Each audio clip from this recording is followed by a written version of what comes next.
The name of this game is The Game. Yes, a game, unfortunately, just called The Game, which makes it very hard to find on Board Game Geek or to find information online in general, just because there's so much redundancy around such an expression.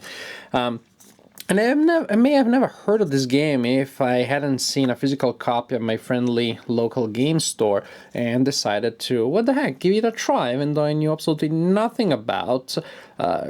And the game, actually, the name of the game, called The Game, is a pretty appropriate name because this is a completely themeless game. There is no theme whatsoever. You see this skull here? I think it's a skull.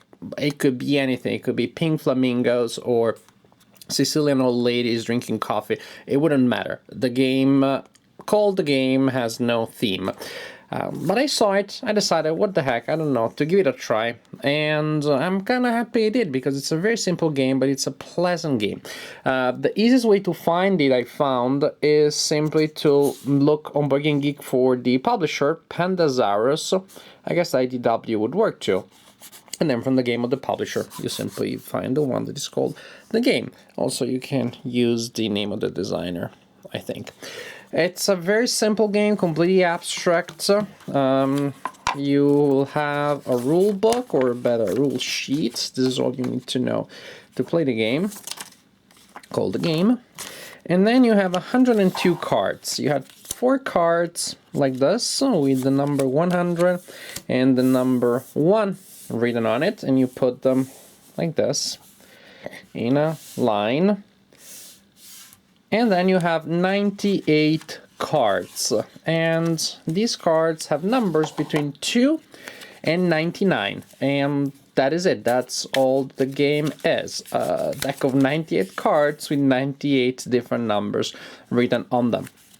Now, you shuffle the deck very thoroughly. It's very important that you shuffle it well, much better than I'm doing here.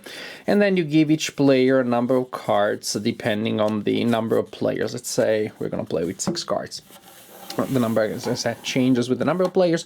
It is possible to play this game solitary. It's actually playable and not without its own rewards played that way.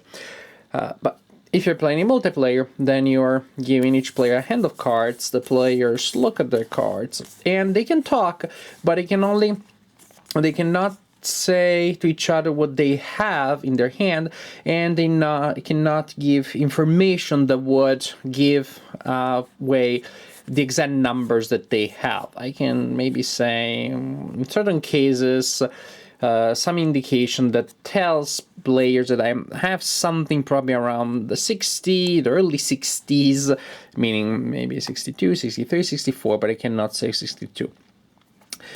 And this is a cooperative game, so actually it's very important that there is limited knowledge, but you would like to talk to your friends. And if you do so, then the game becomes too easy and trivial if everybody knows exactly what everybody has in their hands. So limited knowledge and cooperative engine.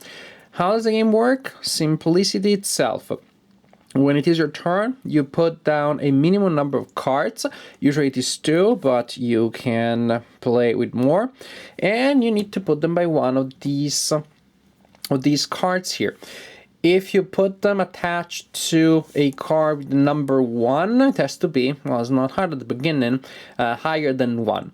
And then every other card that is added to this deck or pile or row, depends on how you want to put them, will have to be higher than the previous.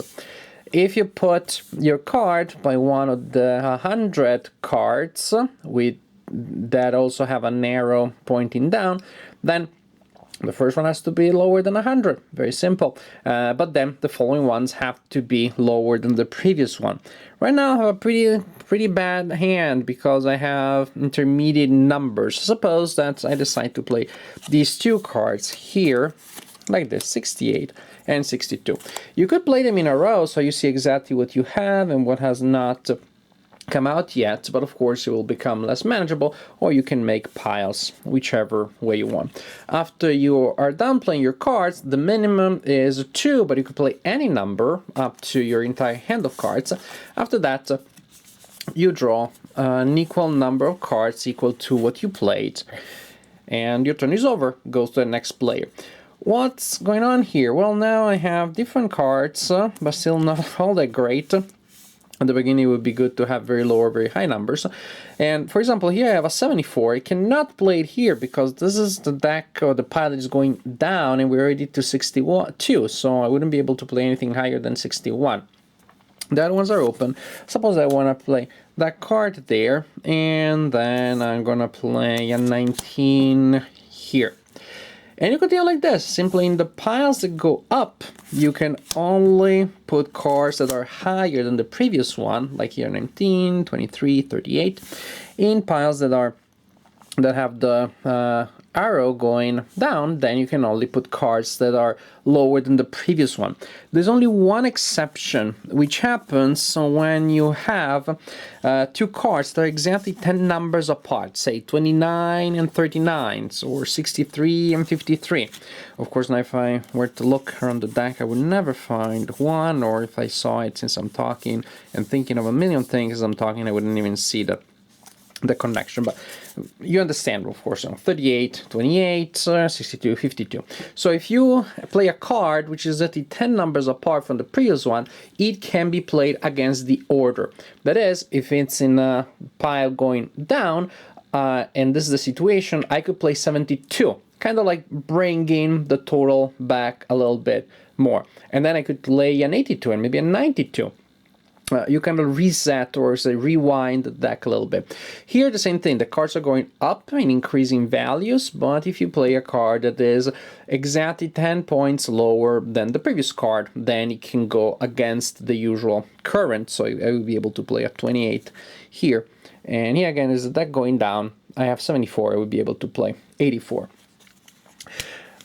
This is pretty much the game. You play a minimum of cards each turn, and everybody takes their turn playing cards, replenishing their hand, until it gets to a point where you cannot play cards anymore because, well, simply because of the legal situation. Your cards are too high to be put on these decks here, or on these piles here, and too low to be placed here.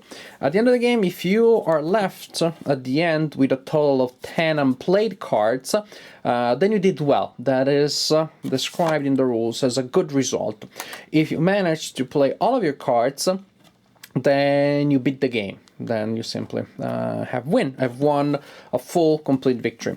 At that point, if things get too easy, then there are ways recommended in the rule sheets to make things even harder. For example, by increasing the minimum number of cards that you need to play each turn, which of course adds to the challenge, because there will be times when you're stuck with cards that you would not want to play because they would close a lot of opportunities, and you're stuck with playing those. For example, suppose I'm stuck with these two cards. Well, if I played here, I'm already skipped from 38 to 47, 58. If I go down here, same thing, now from 62 to 47 in just two cards. You're trying to have as small gaps as possible, and really the only way of doing so is to constantly, or as often as possible, rewind the piles by having combo cards that will be 10 points apart from the deck on which you're placing it. So it goes down or up again. As I say, you cannot tell people exactly what you have in your hand. You cannot show them, of course, but you can say more generic things like, I really wish you didn't add to that deck. That means maybe there are two players before me, I have a 46. I cannot say that, but I really would not want people to play a 40 or a 42, because then I'm stuck, I cannot play a 46 there. Or things like that. Yeah, really, I don't think we should move up much on this, move down much or move up much. Can we avoid moving the total too much on this deck or that deck? That kind of thing is allowed, but again, you cannot mention the exact numbers that you have in your hand. This is the game. It's as simple as that. It's cooperative, it plays as a solo, and you're trying to either get down to 10 for a decent, I would say, partial victory, to only 10 cards left, or to place all cards on the table for a complete victory. So as you can see, the skull really is there for, I don't know, so it looks so serious, because these years we like themes that are serious and dark and brooding, even if it's a game that a 6-year-old could play just to figure out which numbers are lower and which numbers are higher. Yes, here it says 8, but definitely a 6-year-old can play. this game. My daughter is 5. She could probably play it already, but probably without seeing all the strategy. And next year I'll try with her, and I'm sure she'll be able to play, and she will also probably enjoy it. Even though for somebody that young, well, they can understand the mechanics, definitely can understand them. It may be a little tedious because I'm a little repetitive. For adults, is really not a bad game. I mean, I was pleasantly surprised by this game. It's a little more than a filler, because a little more involved in terms of the length that it takes to play. 20 minutes, half an hour at times. But it's so simple, so accessible. We are around the holidays these days, and maybe grandpa is visiting, or an uncle, or some relatives that are not gamers. I know some of us have those, and we have to deal with them. But this is a game that you can play with non-gamers, definitely. I mean, the concept is so simple. Anybody and everybody can enjoy it, can play it, and I think enjoy it, because it's pretty enjoyable, even though it's so simple, actually, and there are so many subtleties that you can really implement. It's just fun when you're stuck with certain hands of cards that are terrible, and you're trying to figure out ways of maximizing your odds, delaying the inevitable as much as possible. Try to combo cards so that then you'll be able to rewind time on a certain pile.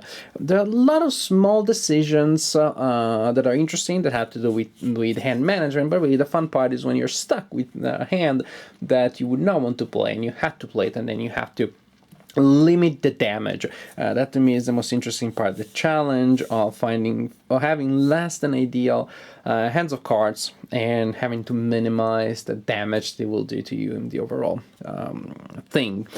You can play with piles, but then of course a little more memory is involved, or really with somewhat overlapping decks. That is the best way of doing it, at least for the last part. And if there is a part of the deck that really is way far up, is like 40 points from where you're right now, then that part can be squeezed into a single pile, and then you can just look at the last couple of cards in a row.